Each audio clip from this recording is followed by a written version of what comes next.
Oi, gente. Gui Rangel aqui, começando as atividades. Bom, esperar o pessoal se conectar. Vamos ver como já aconteceu. Já tem pessoal aparecendo aqui. Paulo Couto, Flávio.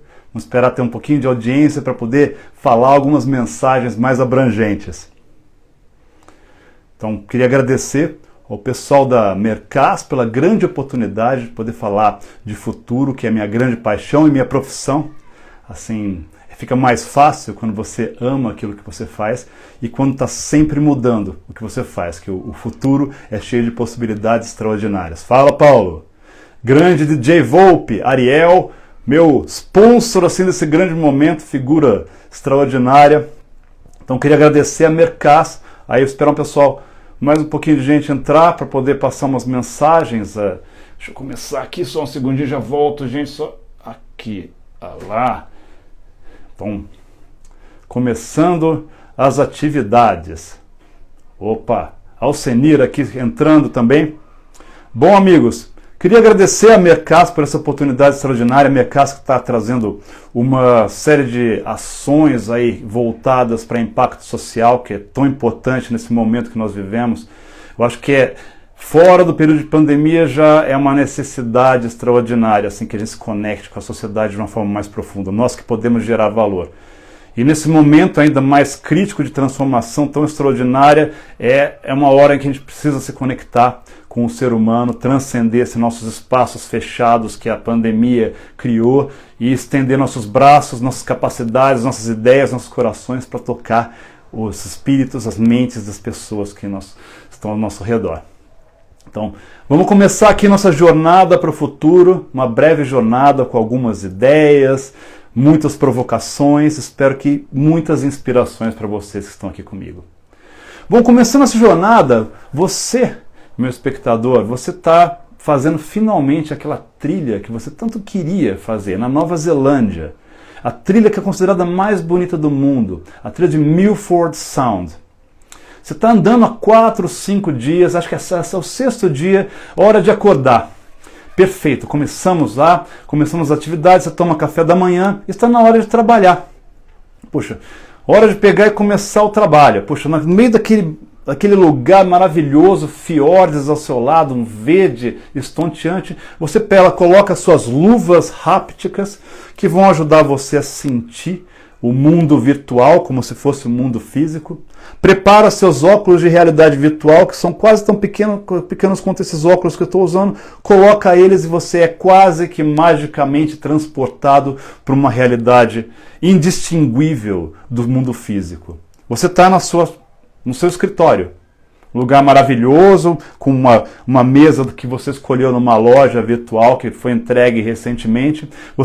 Ao seu lado está a sua assistente virtual, que é uma senhora que parece mais ou menos uma daquelas bibliotecárias de filmes dos anos 50, que ajuda você em todas as suas tarefas. Mas até a semana passada, esse seu assistente virtual tinha a cara daquele bilionário Elon Musk, mas se ajudava da mesma maneira.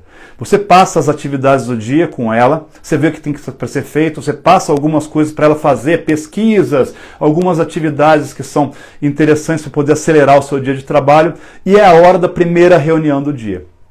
Você, ali sentado num banquinho em Milford Sound, no meio do mato da Nova Zelândia, você está conectado com uma sala de reunião praticamente real. Você olha pela janela, parece que o cenário é da cidade de Singapura. E as pessoas vão entrando pouco a pouco, os seus colaboradores, o pessoal com quem você trabalha normalmente. Um deles acho que está lá no Japão. O outro está morando na Sibéria, numa casinha, enquanto escreve um livro e faz outras atividades. Tem um amigo do Peru, um outro do Brasil e mais um no Canadá, que mora numa floresta e faz tempo que não sai de lá. Mas vocês trabalham juntos há algum tempo. Vocês fazem reuniões, colaboram juntos, 1000 post-its naquela parede virtual com que vocês interagem e de repente, puxa, as tarefas estão todas claras. Vocês criaram algumas soluções para problemas, definiram quem é responsável pelo quê, fazem as tarefas, sabem que tudo que está certo, cumprimentam-se, apertam as mãos e hora de voltar para o seu escritório para organizar o resto da sua vida. Você organiza, passa mais algumas atividades que foram concordadas para a sua assistente virtual E é hora de pegar, tirar os seus óculos de realidade virtual, e continuar o dia. Já foram 2 horinhas de trabalho, acho que vamos dar uma caminhada? Vamos lá.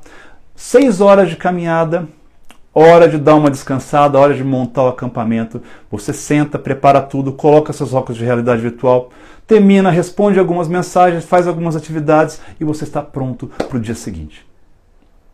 Essa é uma das possibilidades para o futuro da colaboração.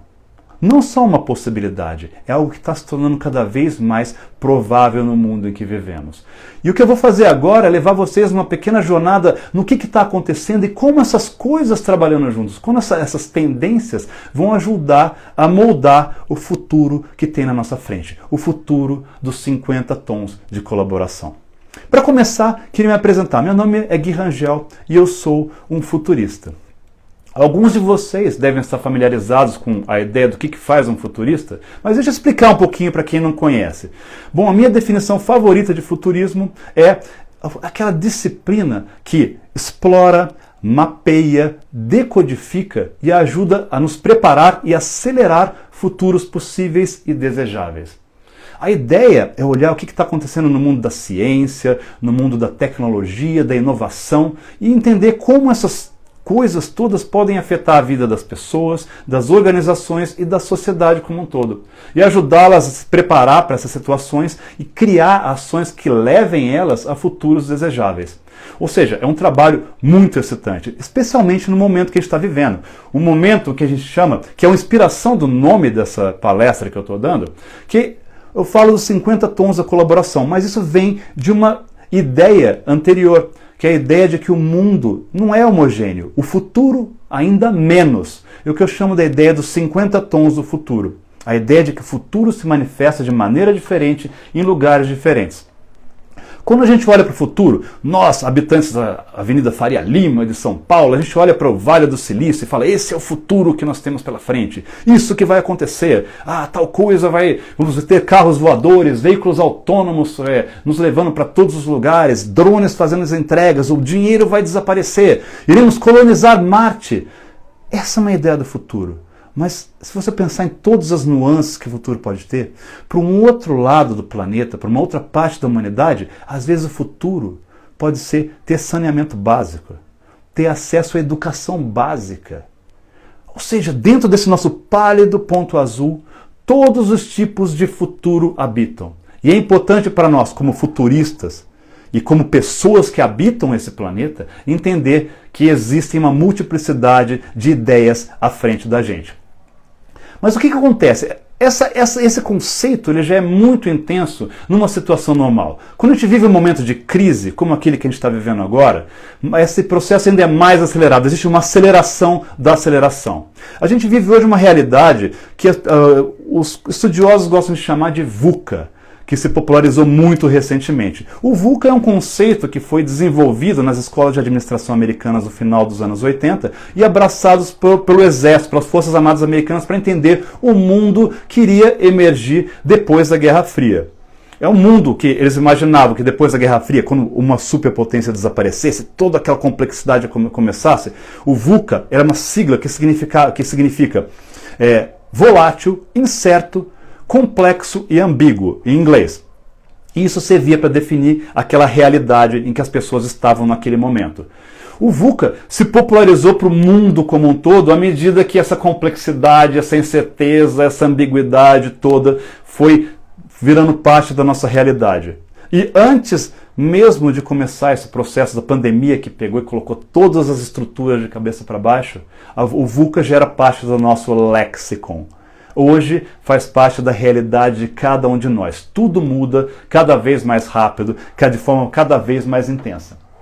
Então, dizem assim, existem alguns estudiosos da área de futurismo, como Ray Kurzweil, que diziam que o mundo está numa mudança tão intensa que acredita-se que os próximos 20 anos vão trazer mais mudanças do que os últimos 2000 anos da história da humanidade. Para entender como essa realidade está em constante mutação, a Standard & Poor's, aquela organização que avalia os riscos e oportunidades da economia, ela tem uma lista das 500 maiores empresas. Nos anos 50, que as empresas que faziam parte dos 500 maiores, elas tinham em média uma duração de vida de 60 anos. Atualmente, as empresas que estão nos 500 Standard & Poor's, elas duram 10 anos antes de serem compradas, elas se juntarem a outra empresa ou elas falirem. Ou seja, a gente tem um mundo em que as mudanças estão cada vez mais intensas, cada vez mais improváveis.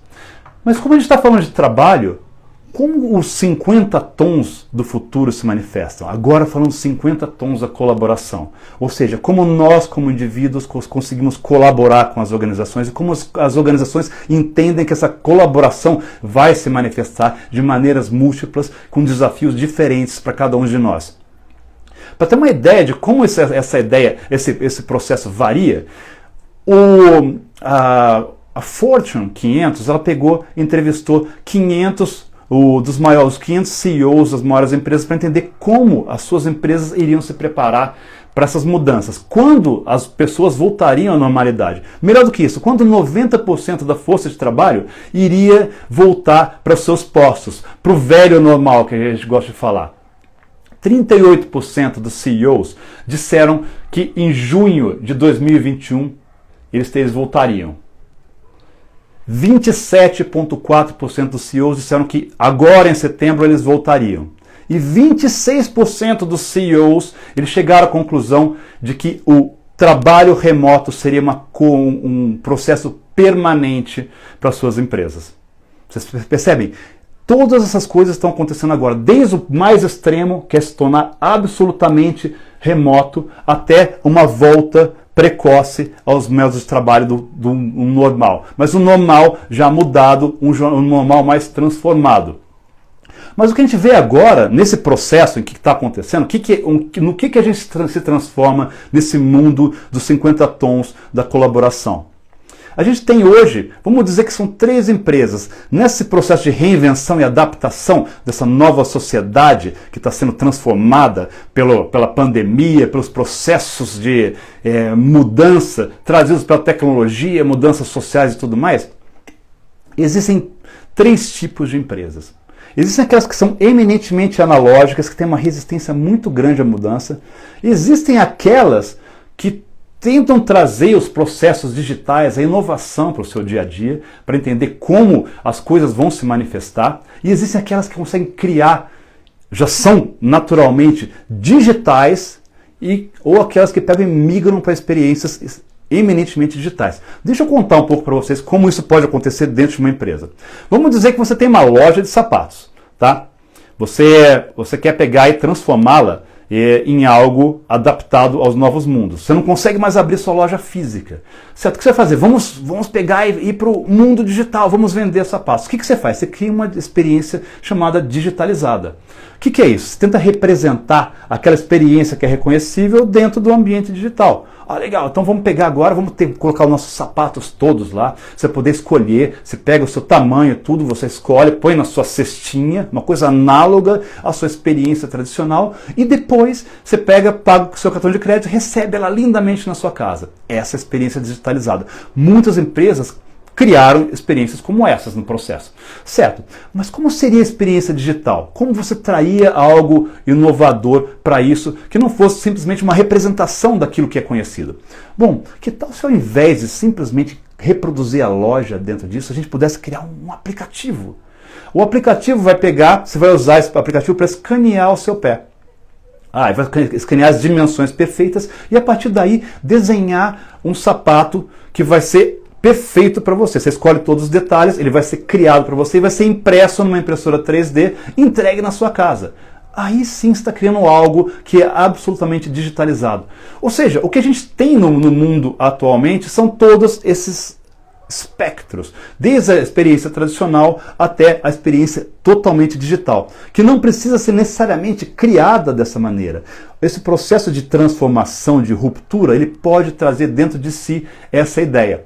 A dificuldade que a gente tem é sempre usar modelos tradicionais para poder criar um ambiente mais reconhecível. Isso aconteceu nesse ciclo de adoção extremamente agressivo durante o início da pandemia, onde operações inteiras de empresas extremamente tradicionais foram transportadas para um universo digital. O home office deixou de ser uma opção ou uma possibilidade futura e virou algo que tinha que acontecer agora. O que aconteceu? As lideranças, as pessoas todas, em função dessa ansiedade, essa resistência natural que o ser humano tem ao novo, não se enganem, nós somos muito resistentes a essas transformações, eles tentaram replicar modelos tradicionais de interação analógica, de uma forma que não pega e usa o que tem de melhor da tecnologia digital. O que acontece? Os líderes, ou os gerentes, que é a forma de liderança mais tradicional, mais rígida, tentavam ter formas de controle exatamente análogas à que ele teria no ambiente de trabalho. Acharam-se programas que podiam monitorar se o seu colaborador estava na frente da tela, quanto tempo estava na tela. Ou seja, as pessoas deixaram de usar essa oportunidade para transformar a forma com que elas colaboram, entender o que é ineficiente nesse processo, para poder colocar-se dentro de uma zona de conforto que não resolvia seus problemas e causava mais estresse do que deveria. Mas por que acontece? Só parafraseando uma frase extraordinária do Henry Ford, aquele cara que criou o carro como um objeto de consumo de massa, eu tenho uma leitura diferente. O Henry Ford falou, que é uma frase famosa dele, que alguns dizem que não foi confirmada, mas ela representa muito daquilo que ele pensava. Ele diz, se eu perguntasse aos consumidores o que eles queriam, eles teriam dito, queremos cavalos mais rápidos. O que as pessoas pensam dessa frase, geralmente, é que as pessoas não estavam preparadas para a inovação. Ou seja, a gente tem que pegar e entregar para elas algo novo para elas descobrirem esse valor. Eu gosto de ir mais a fundo. Quando a gente tenta olhar para o futuro, tenta olhar para as possibilidades, a gente tenta usar referências físicas e reconhecíveis para criá-lo, que acabam trazendo uma ineficiência no processo. Então, você tem uma dificuldade de pensar no novo. Você, analógico, tenta fazer o digitalizado ao invés de pegar e ir além do digital. E essas coisas todas coabitam. Mas para pensar como essa colaboração ela toma forma, a gente tem que ir mais longe. A gente tem que pegar e olhar quais são as tendências que dão forma a elas. E para mim existem 10 tendências básicas que pegam e definem a maneira com a qual o mundo está tomando contornos nesse momento. Já estava acontecendo, mas esse processo foi acelerado de uma forma que é difícil de abraçar. As pessoas são jogadas em espaços novos de colaboração, de integração, de entrega de valor, sem estarem preparadas. Processos que demorariam muitos anos acontecem em questão de semanas. Usando uma frase do Vladimir Ilyich Lenin, um revolucionário russo, ele disse que existem décadas em que nada acontece. E depois existem semanas onde décadas acontecem. A gente tem vivido momentos onde as décadas estão acontecendo. E o processo todo, o processo de inovação, incorporação de novas tecnologias que se aceleram, torna essa ideia de prever o futuro cada vez mais difícil, porque tudo aparece e é adotado num ritmo cada vez mais frenético. E é nosso objetivo olhar para isso e nos prepararmos da melhor maneira possível. Mas agora vamos falar quais são as tendências que dão forma para essa nova realidade que emerge. A primeira delas é o muito além do home office, aquilo que eu chamo de Anywhere Office. Para quem não entende, Anywhere Office é o escritório que acontece em qualquer lugar. Você não está mais fechado, você não trabalha de casa ou você trabalha do escritório, você trabalha em qualquer lugar que você queira ou que a oportunidade surja. E esse momento está acontecendo hoje de maneira ainda ineficiente, porque em alguns lugares vocês não conseguem se conectar de maneira eficiente, porque as conexões caem, o Zoom não funciona tão bem. Você ainda tem uma certa limitação, mas vai chegar uma hora logo onde você vai estar plenamente conectado com tecnologia 5G em qualquer parte do planeta. Existem hoje iniciativas de 5G, Edge Computing, que é a computação remota, mais local, que dá mais agilidade para esses contatos. Existe uma rede, três grandes redes de satélites que vão cobrir o globo e oferecer Wi-Fi a super velocidades para todos. Uma delas criada pelo bilionário Elon Musk, que era seu assistente lá naquela caminhada, certo? Ele está criando uma rede chamada Starlink, que tem mais de 12 mil satélites, algumas centenas já foram lançados, que vão cobrir o planeta Terra. A Amazon Tem uma outra rede chamada Kuiper, que é batizada como uma homenagem ao Kuiper Belt, o cinto de Kuiper, que é o cinturão de asteroides que está além da órbita de Plutão, que vai ter mais de 3.600 satélites, e tem a OneWeb, que tem 600 e poucos satélites também que vão cobrir. Ou seja, você vai estar conectado em qualquer lugar, a qualquer instante. Você está andando na Patagônia, você pode pegar, colocar seus óculos de realidade virtual, conectar com o seu e-mail e fazer qualquer tipo de atividade em qualquer lugar. Você não está preso a nada. Associado a isso, já se acredita que em 2022, antes da pandemia, dizia-se que mais de 40%, 4 em cada 10 pessoas vão estar trabalhando de forma remota ou móvel, ou seja, não fixo num lugar só. Isso já ia acontecer, mas agora esse processo foi acelerado. E não é o Anywhere Office, não é o Home Office, é qualquer lugar. Pode ser a sua casa, pode ser seu escritório, pode ser espaços de coworking perto da sua casa. Se você não tiver um espaço definido para isso, pode ser uma barraca numa trilha, pode ser uma cadeira de praia, o mundo se torna o seu escritório. E dentro desse processo de revolução, de reinvenção do espaço de trabalho, existe uma grande responsabilidade das organizações para entregar uma experiência extraordinária. Não do ponto de vista de bondade ou de empatia, mas pelo fato de você entregar as melhores condições, você consegue trazer mais produtividade, mais qualidade e mais comprometimento por parte dos seus colaboradores. Por isso eu acho que uma grande posição que está para ser criada nas empresas é o Chief Work Experience Officer, ou seja, o chefe da área de experiência de trabalho, que vai desde encontrar a conexão certa para as pessoas que trabalham de forma remota, até achar a cadeira, a forma que as pessoas vão se comunicar e quais são os rituais com que o trabalho remoto vai acontecer.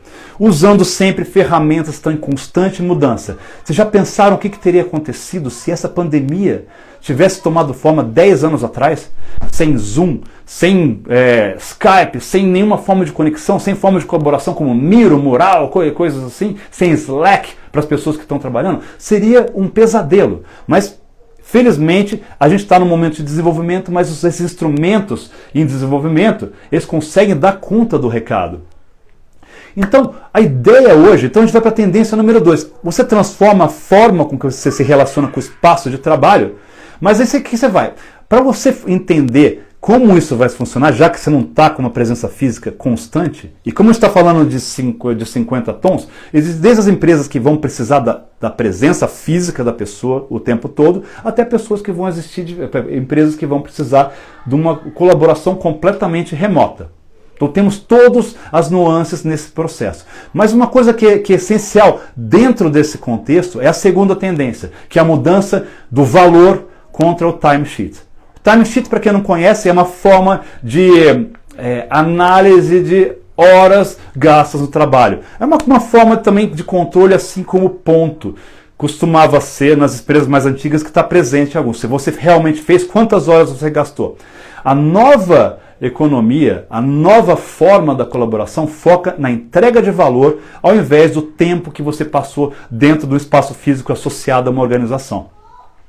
E nesse processo você tem que entender que você sempre se move do processo de colaboração, que é ditado pelo tempo que você passa na empresa, que é das 9 às 5 da tarde, ou das 6 da tarde, e você passa a entregar valor. Você acorda com seus colaboradores, com os seus líderes, qual que é o valor que tem que ser entregue, qual que é o período que demanda isso, e você organiza seu próprio tempo. Você organiza a sua capacidade produtiva, você organiza qual tempo você vai gastar nesse processo.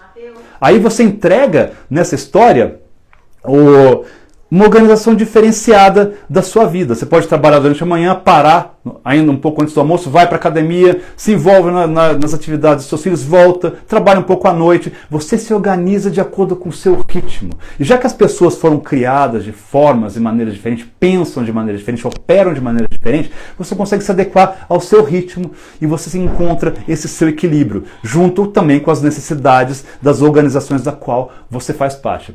Tem uma necessidade aqui de que você crie um processo de produção que seja autossustentável, estimulando nas pessoas uma um empoderamento que leva à independência, à automotivação e o autogerenciamento. Coisa que já é muito estimulada dentro desses processos de filosofia, metodologias ágeis e tudo mais, onde as equipes elas encontram o seu estado de equilíbrio e sabem qual entrega e organizam seus recursos e tempo para endereçá-los. Mas agora você vai fazer isso de uma forma remota, encontrando como entregar valor com a sua parte pessoal e se conectando dentro de um contexto maior. Levando, então, qual que é o grande objetivo disso? Trazer eficiência para o processo. Mas dentro desse processo de colaboração que nós falamos, que a gente fala que você é dono do seu tempo, surge uma terceira tendência, que é a chamada da gig economy. A gig economy é o que a gente chama da ascensão do freelancer. Gig, na língua inglesa, é uma oportunidade de fazer algo bacana. Quando você é um músico, você acha que você tem uma oportunidade de fazer um show, o show é essa gig. Eu tive uma gig. Ou seja, você tem uma conexão pontual com uma atividade específica. Já nos Estados Unidos, mais de 40% da força de trabalho hoje em 2020 está nesse sistema. No Brasil é mais ou menos a história do PJ com o CLT. O CLT tem o regime mais fixo, o PJ pode pegar e se conectar, trabalhar para uma empresa, mas ele não precisa se dedicar 100%. Ele pode se dedicar pontualmente. Você pode servir mais de uma empresa. Então o gig economy se transforma numa forma, um fator essencial nesse processo e está crescendo cada vez mais. E agora que as empresas estão buscando eficiência e querem ter os recursos disponíveis quando eles são necessários, que não adianta ter um super programador ou um cientista de dados se eu só preciso dele 40% do tempo. O que eu faço com os outros 60%? Por que não trazer ele para entregar um valor e poder pegar e conectar com ele quando ele for necessário? Então hoje já está acontecendo. Você já tem sites que oferecem esse tipo de serviço. Pode encontrar qualquer tipo de profissional, desde um encanador até um designer, um redator publicitário, um jornalista, um programador, um cientista de dados que pode desenvolver um projeto altamente complexo, mas pontual, que pode demorar um dia, 30 dias, 6 meses, mas eles vêm e vão de acordo com as suas necessidades próprias e as necessidades das organizações. Isso tem sido criado cada vez mais e virou parte do cardápio. E a liberdade que isso proporciona também para o controle da vida pessoal dos colaboradores é extraordinária. E isso vai mudando a economia de uma forma intensa. Porque o objetivo, no final, como eu falei, é a eficiência. E a gente entra num espaço que eu chamo de ultra-eficiência. A ultra-eficiência é a tendência número 4. Trazer, olhar, hoje, como a gente está num momento de completo caos, a gente tem, dentro do caos, a gente consegue olhar para tudo aquilo que era ruído de fundo na nossa vida e tem a oportunidade de transformá-lo em algo eficiente.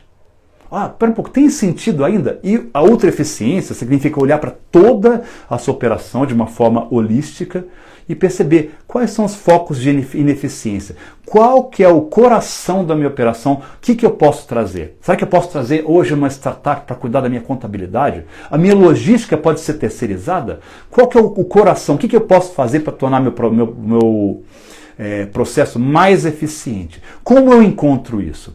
Para dar um exemplo de ultra eficiência, esse é um exemplo que eu adoro. Tem o pessoal da UPS.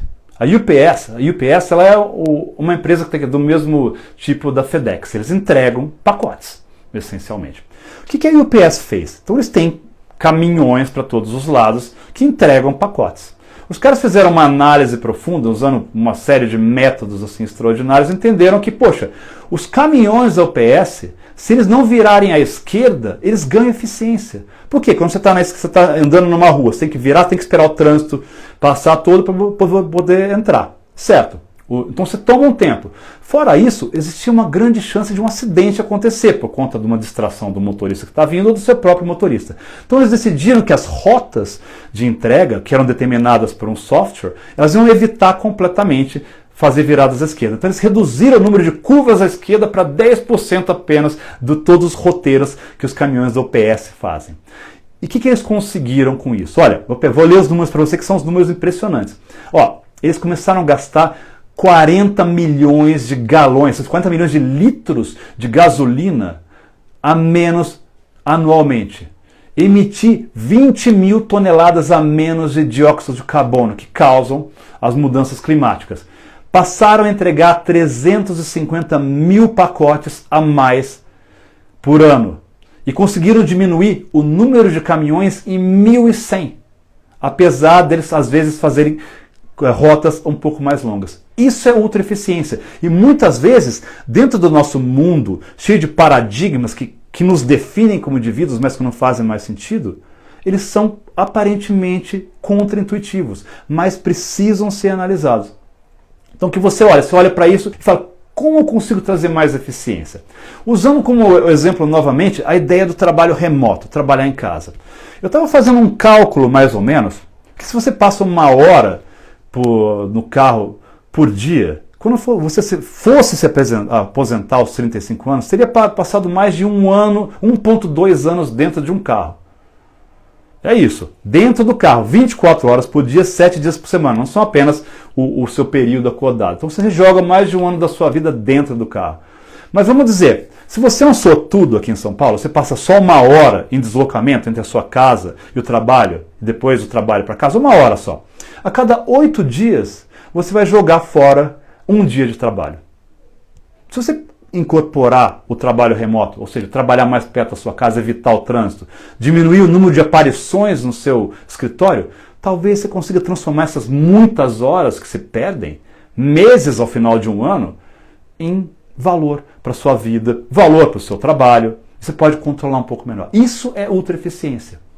Outra coisa, outro exemplo que a gente fala, que é a emergência dessa ultra eficiência. Vamos pegar, você já olhando para o seu trabalho, Joé, todas essas frações de segundo, esse tempo que você perde, eles se manifestam de alguma maneira no longo prazo. Mas vamos olhar agora nesse mundo de pandemia. Hoje, uma das áreas mais afetadas por todo esse processo de isolamento social, quarentena, é a área de restaurantes. O que acontece? Uma boa parte dos restaurantes fechou completamente e alguns se reinventaram focando em serviços de delivery. Certo? Onde está a ineficiência aqui? Quando você analisa os processos, você fala, poxa, tem uma série de coisas que são parte do coração do que eu faço, que é a minha equipe preparando o prato, as receitas secretas, o chefe interagindo, mas toda a parte logística, a parte de compras, a parte de quem está cortando as cebolas e tudo mais, elas são atividades que são, básicas. Eu não preciso ter uma estrutura. Então criou-se um novo conceito que deve transcender, que é o do chamado de Ghost Kitchens. O que é? Um grande espaço único, onde você tem várias ilhas que são ocupadas por restaurantes diferentes.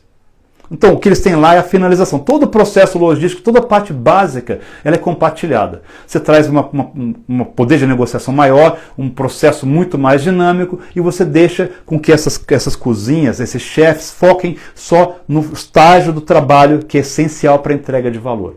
Esse é um conceito que deve se propagar e que está dentro desse universo da ultra eficiência, algo que era impensável nos dias pré-pandemia, porque a gente acreditava que os nossos espaços, nossos silos eram intocáveis e não havia nenhum espaço para a gente interagir. E só para olhar para isso também, a gente olha para a Amazon, voltando para essa parte de logística que é tão ligada na eficiência, a Amazon agora está investindo em veículos autônomos. Eles querem que sua frota seja substituída por veículos autônomos. 90 bilhões de dólares, que seria da receita da Amazon, são gastos anualmente, são usados em transporte, em entregas. E eles calculam que transformando agora, quando eles conseguirem substituir sua frota por veículos autônomos, que se funcionam 24 horas por dia, 7 dias por semana, faça chuva, faça sol, não ficam doentes, eles vão conseguir economizar por ano 20 bilhões de dólares. Isso é ultra eficiência. Mas o fato é, para que tudo isso aconteça, existe uma mudança de paradigma que é essencial. Quando a gente fala de colaboração, a gente fala de seres humanos. Então a gente falou muito de eficiência, como os seres humanos se encaixam. Então a quinta tendência dos 50 tons de colaboração é a diversificação. Os seres humanos estão por trás, mas a gente tem que evitar o ataque dos clones. Um dos grandes problemas que a gente enfrenta hoje na inteligência artificial, que é um tema que a gente vai abordar um pouquinho para frente, é a ideia de que os algoritmos, ou seja, os programas por trás de todos os processos de inteligência artificial, eles são criados, eles são gerenciados, eles são criados por pessoas. E como pessoas nós temos vieses. E como vocês veem, a maior parte dos cientistas, de dados, os programadores, são caras de classe média, brancos. Certo? Então, esses caras vão criar inteligências, vão criar modelos que reproduzem a inteligência, os processos cognitivos humanos que mais ou menos representam quem eles são. O resultado final é que a gente tem uma série de processos enviesados que privilegiam grupos específicos. Mas experiências dizem pra gente que equipes diversas conseguem trazer mais valor para as organizações. O futuro da colaboração, 50 tons da colaboração, abraçam a diversidade. E estamos falando aí de gênero, de idade, de cultura, tudo que for diverso. Ao invés de pegar grupos que são apenas de pessoas de exatas, temos que incorporar dentro da estruturação de produtos pessoas de humanas, já que a tecnologia ela tem como seu fim melhorar a vida do ser humano, se conectar de uma forma profunda com o ser humano. Então, quando você fala, temos equipes diversas que, nesse processo, quando estão juntas, elas são mais rápidas, mais criativas, mais eficientes para entregar valor. Então, dentro desse processo, a gente incorporando tudo, nós podemos pegar e chegar mais longe.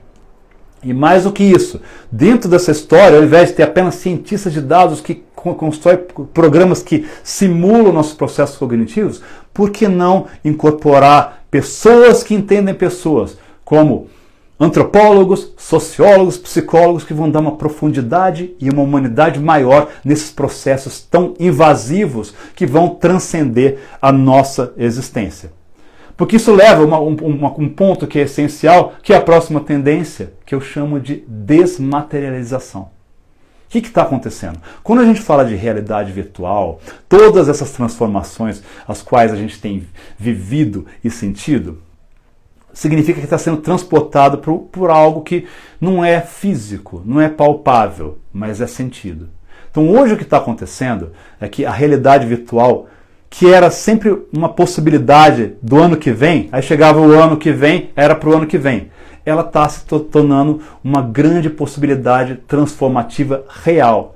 Com tecnologias como o Oculus Rift e outras coisas que estão aparecendo, como o Magic Leap, que mistura a realidade aumentada. Para quem não entende, a realidade virtual é quando você cria um espaço que é absolutamente sintético digital. Se eu estou aqui, de repente eu estou dentro do castelo do Harry Potter. Ótimo, isso é realidade virtual. A realidade aumentada é quando você incorpora elementos digitais no seu campo de visão, eles estão aqui. É como o Pokémon GO, para quem já viu. E você consegue interagir com eles. Essa é a realidade aumentada. Elas estão se transformando em algo que é presente na nossa vida. Para vocês terem uma ideia, eu gosto de falar que o olhar do futuro é assim. O futuro já está acontecendo. E já aconteceu muitas vezes, enquanto você estava lá no WhatsApp lendo os memes. Tem muita coisa acontecendo. Mais ou menos em 2015, 2016, uma imobiliária americana chamada EXP Realty, esses caras criaram uma empresa que era totalmente virtual. Ela não existe no mundo físico. Se você é um colaborador, você trabalha com eles, você tem os seus óculos de realidade virtual, você entra no mundo virtual dos caras, você tem reuniões, fala com seus clientes, fala com seus gestores e tudo mais, faz o seu treinamento com eles também, tem estádios virtuais onde as pessoas se encontram, e depois você tira os seus óculos e volta para sua cadeirinha. Eles têm mais de 20 mil colaboradores, uma empresa de sucesso, e já o seu valuation, o seu valor de mercado, já passou de $1 bilhão. E ela só existe de forma virtual, não tem um tijolo, nada real, tangível, mas ela existe. E onde está ela? Na nossa cabeça. Então hoje a gente tem essa possibilidade de criar escritórios virtuais. Designers podem pegar e começar a desenhar essas interfaces, essas mesas perfeitas, você pode comprá-las para poder povoá-las. Já existem ferramentas onde você cria modelos de colaboração que são extremamente engajadores, como o Facebook Codec, que usa a sua aparência, cria um gêmeo seu, que é quase indistinguível da sua pessoa, que interage com o outro com óculos de realidade virtual. Ele reproduz as suas expressões, os seus olhares, cria a ilusão de presença, que é uma coisa que a gente tem muita dificuldade no Zoom, que a qualidade é baixa, você não consegue olhar as pessoas nos olhos. A Microsoft HoloLens 2, que a Microsoft é um gigante, já tem ferramentas de colaboração extraordinárias acontecendo, disponíveis no mercado. Então tudo isso já está acontecendo ao nosso redor. Tem a Spatial também, que cria espaços com avatares. Os avatares são os seres sintéticos, digitais, que representam você, que não precisam necessariamente ter sua forma, ou seu rosto, sua aparência. Então você pode ser qualquer um. Você imagina que coisa libertadora? Você pode ser um homem que tem um avatar mulher, uma pessoa nova que tem um avatar mais velho. Você pode ser uma pessoa velha com um avatar mais novo. Você pode ser uma pessoa que tem paralisia cerebral e está com o seu cérebro conectado diretamente na internet, na nuvem. Como tem tecnologias que estão sendo desenvolvidas agora, como o Neuralink, também do Elon Musk, o cara tem 1000 atividades, ou Kernel, que estão preparando para conectar o cérebro na nuvem. Então você imagina uma pessoa paralisada, mas que tem o processo cognitivo perfeito, ele se conecta e o avatar dele se interage com as pessoas, gera valor, contribui de maneira absolutamente natural. Essas coisas estão surgindo agora, estão presentes, têm que fazer parte do nosso cardápio e fazem parte dessa história do nosso 50 tons de colaboração. A gente vai para sétima tendência, que estamos falando tanto de tecnologia, mas qual que é a tecnologia que é o pináculo disso tudo? É a inteligência artificial. Os números são assustadores, certo? A McKinsey diz que 30% das horas globais trabalhadas podem ser automatizadas até 2030. E 50% das atividades existentes podem ser automatizáveis com tecnologias que já existem. Ou seja, o nosso trabalho, o meu, o seu, de todo mundo, tem um grande potencial de ser automatizado. Pelo menos uma parte deles. A gente tem que olhar para isso. Hoje em dia, a lista de tarefas que a inteligência artificial oferece é sem fim. Ela gerencia armazéns, a Amazon faz isso, as gigantes chinesas fazem isso também, a Alibaba, todo mundo. Faz marketing, CRM, você fala com as pessoas. Tem o Google Duplex, que é uma inteligência artificial que age como ser humano, ela tem um software de reconhecimento de voz e de interação que é absolutamente indistinguível da voz humana. Ela consegue entender o que está falando e fazer atividades para você. Telemedicina e diagnósticos médicos. Hoje a gente já tem inteligências artificiais que para alguns diagnósticos elas são mais eficientes do que médicos, como tomografia para detecção de câncer de seio. Isso está acontecendo. A inteligência artificial também analisa contratos, faz investimentos e hoje está começando a fazer programação. A lista de coisas que estão para acontecer ela é ilimitada. A gente está falando até de coisas criativas. Recentemente, uma inteligência artificial, ela participou de uma competição de literatura no Japão e foi finalista.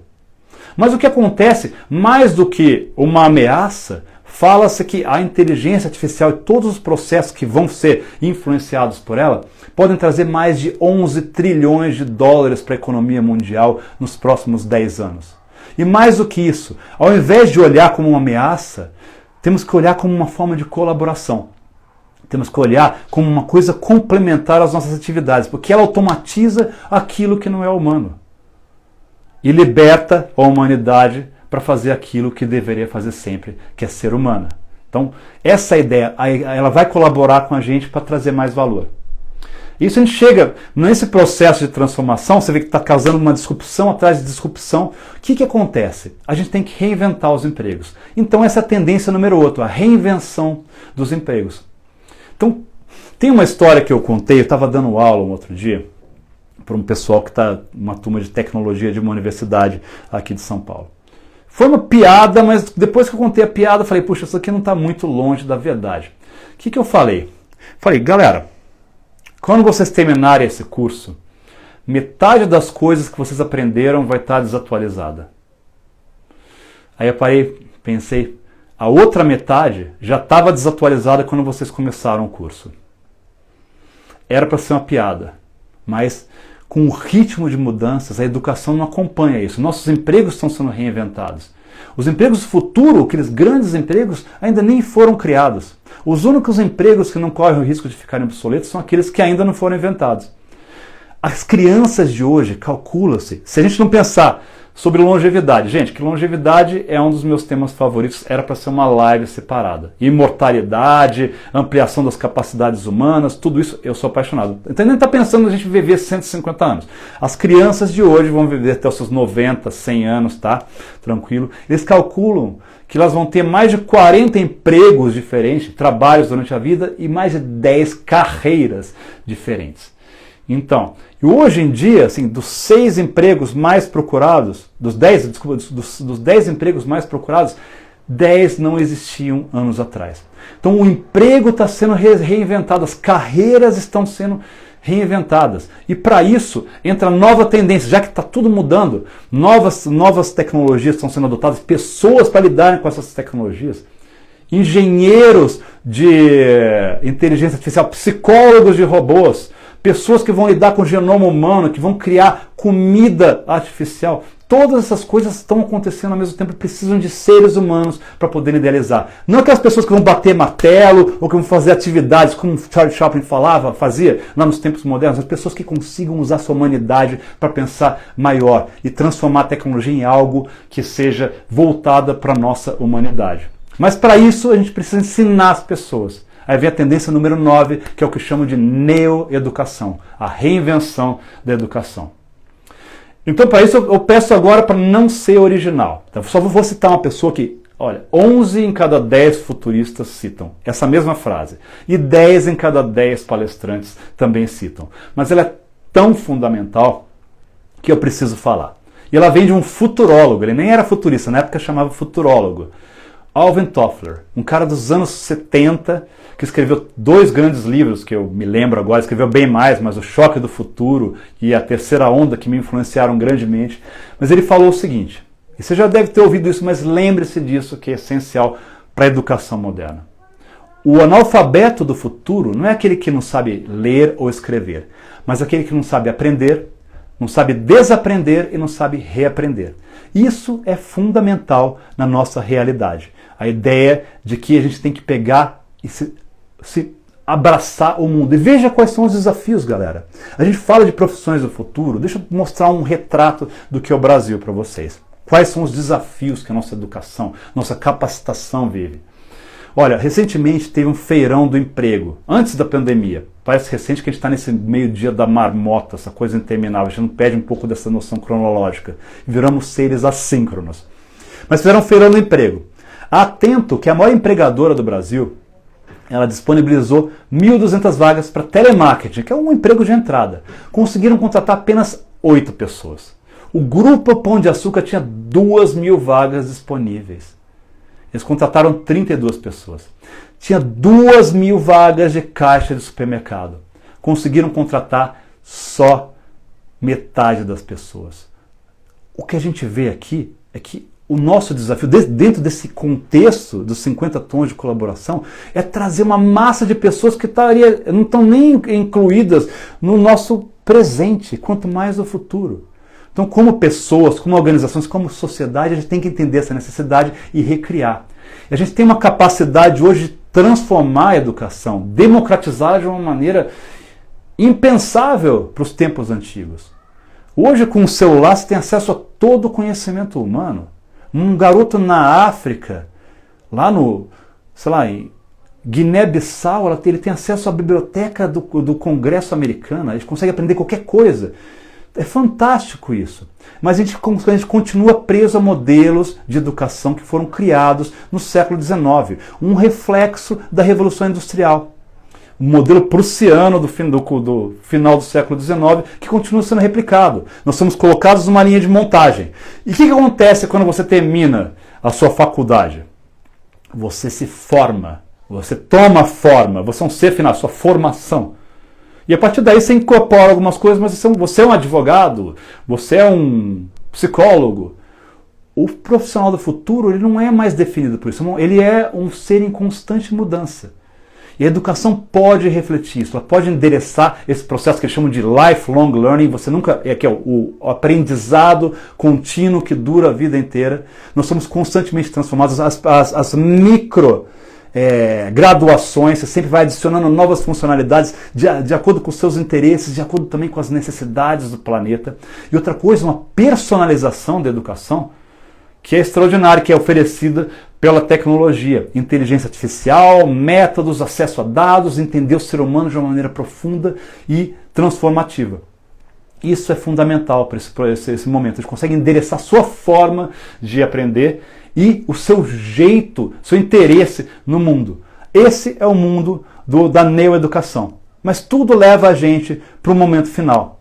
O que é? A 10ª tendência é onde tudo se conecta, que são a transversalidade e a convergência. A ideia do que acontece aqui vai afetar você aqui. A inteligência artificial, otimizando uma atividade sua, agora vai liberar mais tempo para a sua vida, você vai fazer uma coisa com ela. Se a Amazon, ela pegou e criou uma loja que é totalmente automatizada, começou a fazer uma coisa que é física, já que eles faziam coisas só digitais, eles pensaram, temos a nossa loja aqui que é totalmente automatizada, que tal ter uma fazenda aqui embaixo? Uma fazenda subterrânea controlada por computadores, que é muito mais eficiente, produz alface, tomate, todas as coisas 24 horas por dia, 7 dias por semana, tudo otimizado. Legal, puxa, vou conseguir pegar, manda para lá, manda para cima, tudo perfeito, sem agrotóxicos, sem nada, fantástico. Mas qual é o impacto disso? O que acontece depois disso? Qual que é a transversalidade? Onde vai acontecer? O que vai acontecer com os fazendeiros que não vão parar de vender esse tipo de coisa? Será que vai ter que reinventar a ocupação deles? Será que ao invés de produzir tomate, eles vão começar a produzir mata atlântica para poder fazer uma captura de dióxido de carbono e diminuir o impacto dos efeitos climáticos que estão acontecendo graças à atividade humana? O que vai acontecer com os caminhoneiros que transportavam? Como eles vão ser utilizados dentro desse processo? Essa é a transversalidade. Algo acontece aqui que vai transformar aqui. E também a ideia dessas novas tecnologias, elas vão convergindo. Você criou uma forma de colaboração remota, mas você incorpora inteligência artificial. Joia, então quando eu estiver lá, eu vou ter meu assistente comigo que vai me auxiliar a encontrar informação, resolver problemas, ao mesmo tempo que eu estou colaborando com as pessoas de maneira remota. Tudo vai se conectando e melhorando. Essa é a ideia da convergência. É assim que o mundo vai ser transformado. Quando a gente pensa também na ideia de convergência, quando você muda o trabalho remoto para sua casa e você libera os espaços físicos, o mercado imobiliário muda. O trânsito na cidade muda. A sua vizinhança, que antigamente era só um dormitório, começou a aparecer novas academias, coworkings que você não quer trabalhar em casa. Então está tudo conectado. Então olhar para esse amálgama, esse monte de coisas, entender como eles funcionam, é essencial.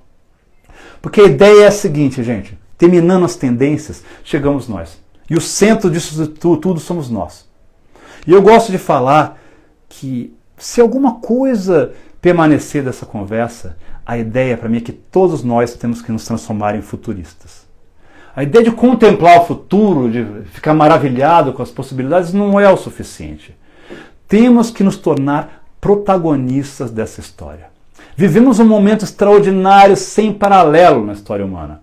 Só que, segundo o sociobiólogo E.O. Wilson, uma das grandes dificuldades que nós temos é o seguinte: nós temos emoções, nós como seres, temos emoções paleolíticas, nós operamos em organizações medievais e temos acesso a tecnologias que são quase divinas.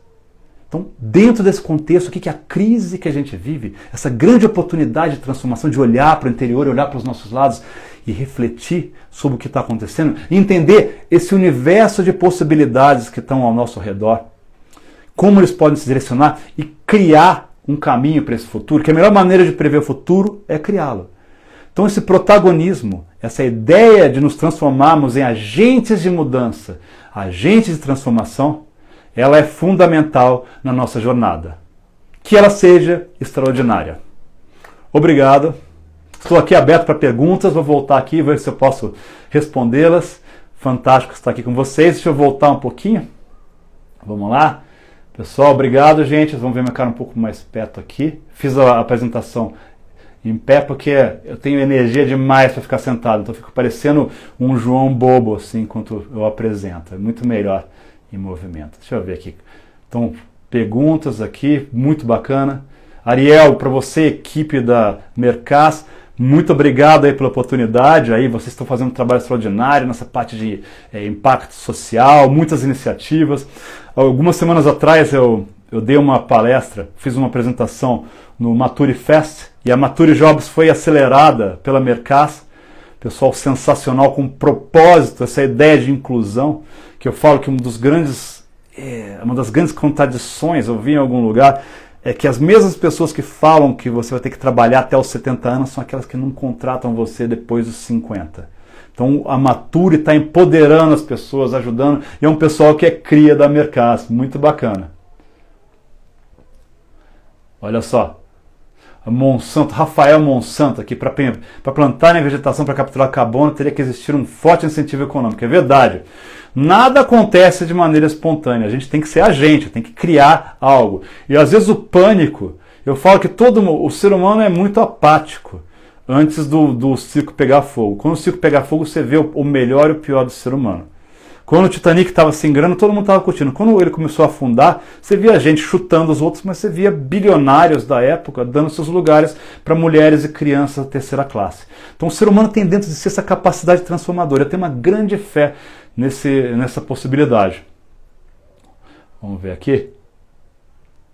O Lázaro aqui falou assim, a estupidez humana é ilimitada. A única coisa, mais do que o universo, a estupidez humana ela é ilimitada. O grande Everton aqui também, galera. Paulo Couto, muito bacana. Deixa eu ver, Ju Ferreira, maravilhosa aqui. Essa transformação de cultura, transformação das pessoas, tudo passa por nós. A gente não pode ser... Um grande risco que a gente tem quando a gente pega e começa a adotar processos... Opa, galera, desculpa, dei uma cortada, vocês estão me vendo aqui? Opa... Um grande dilema que nós vivemos assim, dentro desse mundo moderno é que a gente pega e encontra processos cada vez mais extraordinários que vão substituindo o nosso processo decisório. Você vê máquinas que são mais eficientes que a gente e a gente fecha os olhos e fala, poxa, legal, ele é melhor do que eu não quero nem saber. Mas a ideia é essa, como o ser humano é que tem que ser o foco disso. Eu vou delegar uma máquina, a gente tem que mudar a nossa mentalidade mais do que tudo. Olhar para o futuro não é olhar para física quântica, para computação quântica, para inteligência artificial, é olhar para a nossa humanidade, entender esse conflito que eu falei, que é as nossas emoções paleolíticas que vêm desde aquela época. Quando você vê o Harari analisando o ser humano e percebendo que as consequências da nossa construção como espécie ainda são vistas no nosso dia a dia, a maneira que a gente interage com o mundo, ele é um reflexo dessa besta fera que ainda reside dentro de nós. A gente entende que temos que pegar, nos conhecermos e transformar as nossas cabeças para que o futuro reflita algo que tenha mérito, que faça a humanidade melhor. Ela não simplesmente faça que a gente tenha celulares que sejam adaptáveis ao meu pulso, ou que faça com que seus carros voem e tudo mais. Deixa eu ver aqui que tem mais. Galera, legal, estamos chegando no final aqui. Olha só, o Paulo Couto, ele fala que estamos criando mais pobreza no futuro próximo com a substituição das pessoas por inteligência artificial. Olha, existe hoje, Paulo, uma possibilidade de criação de riqueza muito grande. Mas a gente vê que como os governos não estão envolvidos nesse processo transformativo, as pessoas têm... Muita gente vai ser deixada de lado. Então tem uma teoria que o pessoal fala, que é cada vez mais presente, que é muito relacionada com a ideia da Bolsa Família, que é a Renda Universal Básica, UBI em inglês, que é a ideia de que uma parcela da população não vai ter acesso a essa transformação, ela vai ter que ter uma renda básica. E mais do que isso, é aquela ideia do panis et circenses, o pão e circo. O que é? Você dá a subsistência, o pão, e o circo é entretenimento. Então algumas pessoas acham que a ideia de criar jogos, atividades alienantes, vão manter toda essa parcela da população que está à margem envolvida, subjugada de uma certa maneira, que é absolutamente errado. A ideia é empoderar. E o que a gente está vendo nas curvas de crescimento populacional é que por volta de 2050 vai chegar no pico da população humana no planeta Terra e vai começar a decrescer. Eu acredito que esse processo vai ser ainda mais rápido. Porque as coisas estão mudando muito rápido, a taxa de natalidade está mudando, ela está sendo sustentada muito pela África. Então, com mudanças sociais e o desenvolvimento africano, a tendência é que mude muito, então a população vai decrescer mais rápido e vai envelhecer. A gente vai ter que entender como fazer isso, como incluir essa massa de pessoas no mundo. Galera, falta só um minutinho, se desconectar aqui. Foi um prazer enorme ter vocês aqui comigo, foi maravilhoso poder compartilhar. Obrigado, Ariel, Roberta, pela equipe da Mercas por essa grande oportunidade, vocês são extraordinárias. E que todos aqui que sejam protagonistas desse futuro que nós estamos criando. E que procurem, busquem mais e sejam senhores dessas possibilidades que estão aparecendo a cada momento. Vocês são o nosso futuro. Até mais, gente. Obrigado.